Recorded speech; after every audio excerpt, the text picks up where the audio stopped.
আমাৰ বঙাইগাঁও চহৰৰ চাৰিওফালে নাকা চেকিং কটকটীয়া নাকা চেকিং এটা চলি আছে আৰু এই চেকিঙৰ টাইমত বহুত বাইক এনেকৈ পোৱা গৈছে যিবিলাকৰ নাম্বাৰ প্লেট নাই, নাম্বাৰ প্লেট নোহোৱাকৈ চলি আছে। তো সেইকাৰণে এইবিলাকৰ এগেইনষ্টত কঠোৰ ব্যৱস্থা লোৱা হৈছে, ডিটেইন কৰা হৈছে, এইবিলাক ভেৰিফাই কৰি থকা হৈছে।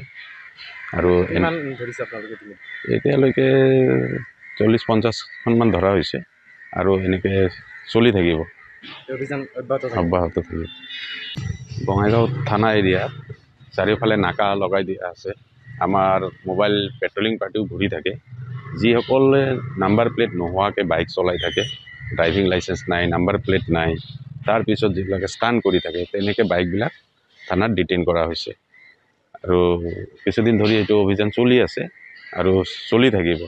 এনেকৈ ডিটেইন কৰাৰ পিছত গাড়ীবিলাক ভেৰিফাইও কৰি থকা হৈছে।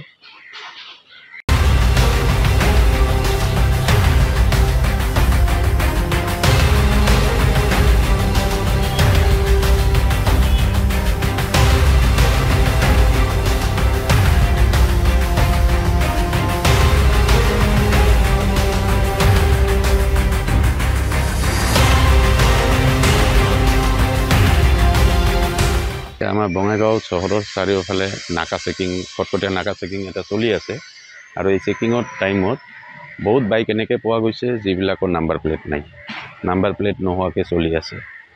তো সেইকাৰণে এইবিলাকৰ এগেইনষ্টত কঠোৰ ব্যৱস্থা লোৱা হৈছে, ডিটেইন কৰা হৈছে, এইবিলাক ভেৰিফাই কৰি থকা হৈছে। আৰু এতিয়ালৈকে 40-50খনমান ধৰা হৈছে আৰু এনেকৈ চলি থাকিব, অব্যাহত থাকিব। বঙাইগাঁও থানা এৰিয়াত চাৰিওফালে নাকা লগাই দিয়া আছে। আমাৰ মোবাইল পেট্ৰলিং পাৰ্টিও ঘূৰি থাকে। যিসকলে নাম্বাৰ প্লেট নোহোৱাকৈ বাইক চলাই থাকে, ড্ৰাইভিং লাইচেন্স নাই, নাম্বাৰ প্লেট নাই, তাৰপিছত যিবিলাকে ষ্টাণ্ট কৰি থাকে, তেনেকৈ বাইকবিলাক থানাত ডিটেইন কৰা হৈছে। আৰু কিছুদিন ধৰি এইটো অভিযান চলি আছে আৰু চলি থাকিব। এনেকৈ ডিটেইন কৰাৰ পিছত গাড়ীবিলাক ভেৰিফাইও কৰি থকা হৈছে।